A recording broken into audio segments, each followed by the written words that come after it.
Is the fight card in Omaha, is that even worth talking about? Oh, yeah, they got Terence Crawford, one of the upcoming stars in boxing, a potential fight. A potential fight for Manny Pacquiao as soon as Freddie Roach says yes.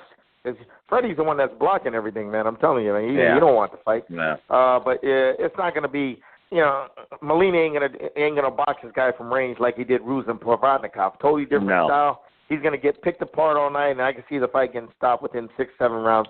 I can see this. The problem with Top Rank, okay, this is a big problem for Top Rank because I can see this playing out exactly as uneventful as John Molina Jr.'s bout with Adrian Broner's. Joe, this is the perfect fight for Terence Crawford to redeem himself against that, rather dreadful performance he put against Postal on pay-per-view, okay? That left a lot of people sour in the mouth, that pay-per-view, okay, because of the way Crawford fought the whole night, ran and countered and boxed. That ain't pay-per-view, man. People want to see Hagler Hearns when they buy pay-per-view, not that. So this fight here could redeem himself. Like in boxing, you're only good as your last fight, okay? Now, if he goes out there and scores a spectacular victory over John Molina, which I think he's going to do, well, guess what? People are going to start talking about him. That Pacquiao fight might get hot again, okay? They can't talk about that Pacquiao fight with Crawford after his last performance, man. People are going to say, I don't want to see that boring guy, but he goes out there and destroys this guy and looks spectacular. Hey, like I said, Joe, you're only good as your last performance, and the drums, and hey, they'll start beating for the Pacquiao fight possibly next year if Freddie pulls the trigger. Well, I hope you're right, Gogue, because to be honest with you, I can see this one playing out identically to John Molina Jr.'s very uneventful performance against Adrian Broner in 2015. Yeah, but Joe, I can easily see that, Gogue. This guy is multidimensional. This guy, a guy like Molina who doesn't have the best reflexes in the world, that's easy to hit. This guy's going to exploit that, from his southpaw position or the right-handed position. Okay, and a sharpshooter, a guy that can hurt you at any time, a guy that multidimensional. Okay, a guy that who's great in making adaptations during the rounds. You know what I mean? A guy who's making adjustments, adaptations, adjustments. One of the best in boxing. Him and Andre Ward. Okay, are the best at that. And this guy, right, like I said, man, his long stinging jab. That's going to be putting this guy's face start the breakdown process. Okay, when you got a fighter like Crawford, he just doesn't go out like a Mike Tyson tries to knock you out. It's a breakdown process. A game of chess, and it starts with that jab, and it starts with his footwork. Once he starts landing that jab, then everything else is gonna, like the Charlo Williams fight. Whoever establishes that jab is gonna control the fight. The same thing with this one, which is gonna be Crawford, and he's gonna pick him apart from distance, and everything else is gonna flow. The combinations, the counters from the right-handed or left-handed position, and Crawford. He'll start out in the right-handed position just to feel you out. Then he'll switch over to he'll stay in that right-handed position if he feels he can control you and he's not getting hit a lot. And he feels he could not take you out at any time. But if he feels that the momentum changes during the fight, he'll switch over to the southpaw position to take away your momentum and control you from a distance. Oh, Joe, he's a stylistic matchup nightmare.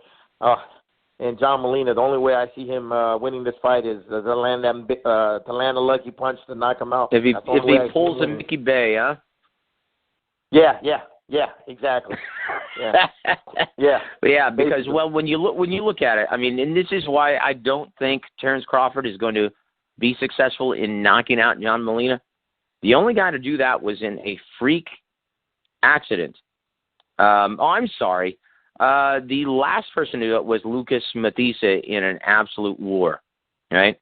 I can't see TC actually unloading that kind of punishment that's going to put away a guy like John Molina Jr. And then you have to go back to 2012, in which it was a freak accident, in which Antonio DeMarco got him out of there within 1 minute. Was it, Gogue? Yeah, Is that right? Yeah, exactly. That was for the WBC lightweight title. Got him out of there in 1 minute. It was a freak, just freak occurrence. Yeah. John Molina got hurt early. Referee stepped in and stopped the bout, and that was it. So those are the only 2 times that John Molina Jr. has been stopped. We'll see if TC can do that. Boy, that's definitely a big deal. Because it's very. Joe. I'm sorry. Go ahead. He's at this point of his career. He wants to take the next stage of his career, being a pay-per-view star, getting in the big fights. Well, shit, if he looked like he did against Postal, hey, man, it's just like, all those Mayweather fighters. Floyd can't do nothing for them unless they, go out there and win spectacularly, okay? Floyd's name ain't going to do it, okay? It's just like this TC. He's at a point of his career, he's in his peak where the big paydays are out there, but the fans got to demand it. And the way the fans demand it, he's got to go out there and put on a great performance.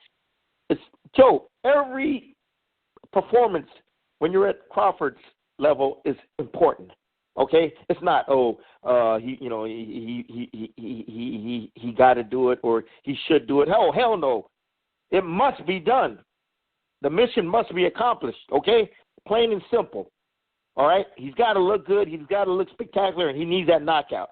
Plain and simple. Okay, if you want to put it in layman's terms. Okay.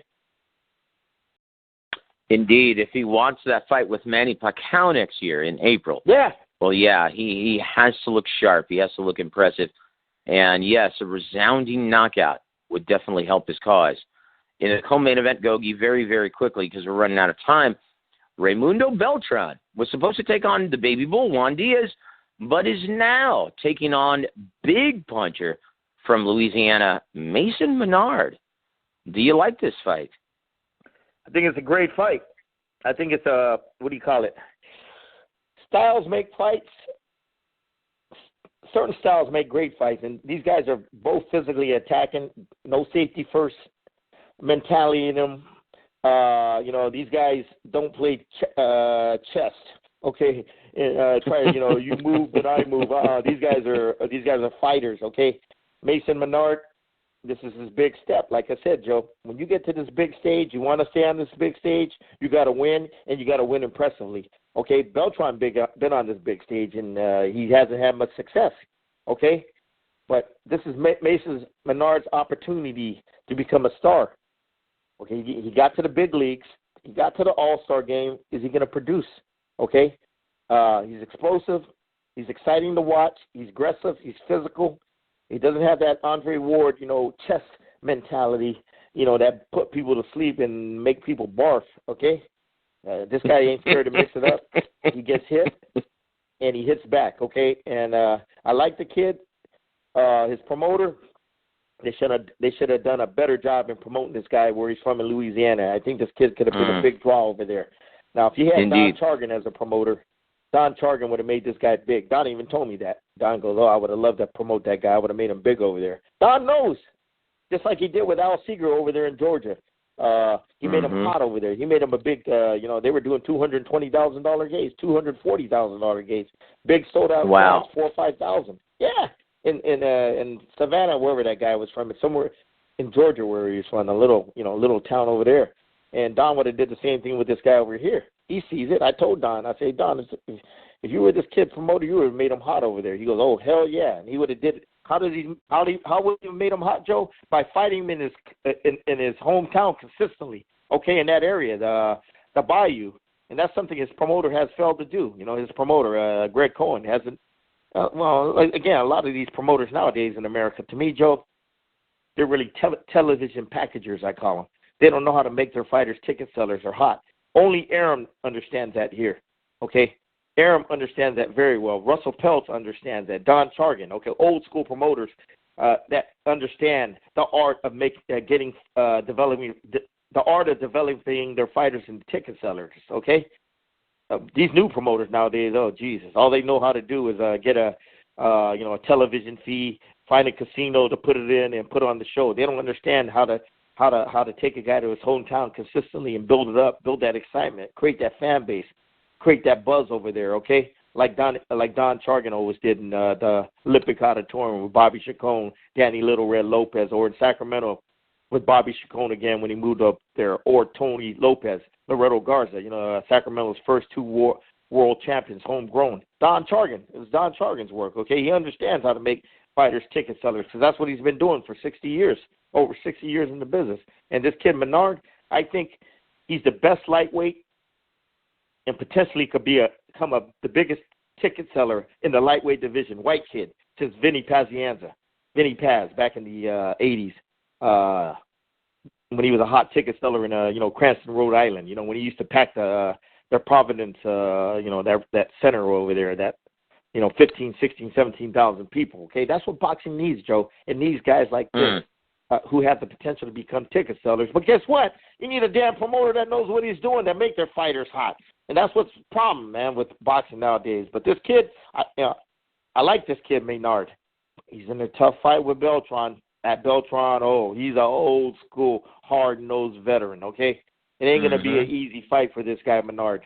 But if he wins this fight, Joe, and I think it could be potentially, maybe a candidate on paper, it can maybe a candidate fight of the year. Two hungry fighters that want to take the next step on the biggest stage in boxing, HBO, oh, my God. And the winner of this fight, Joe, if it's Menard, oh, my God, he could become so hot in this town, and I hope his damn promoter realizes this.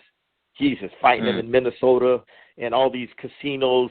I mean, come on, Joe, man. I'm sick of this shit in boxing, man. These promoters are not doing their damn fucking job in developing their fighters and ticket sellers. Eddie Hearns don't have a problem with that over there in England. Promoters don't fucking get it over here. Nope.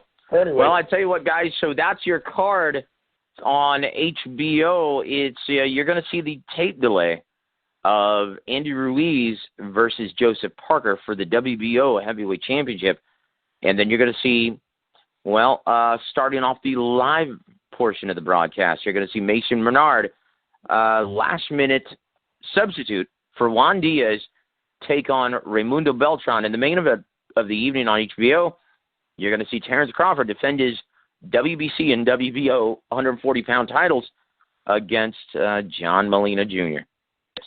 You've been listening to World Week Radio on YouTube. Don't forget to comment, like, and subscribe to World Week Radio on YouTube.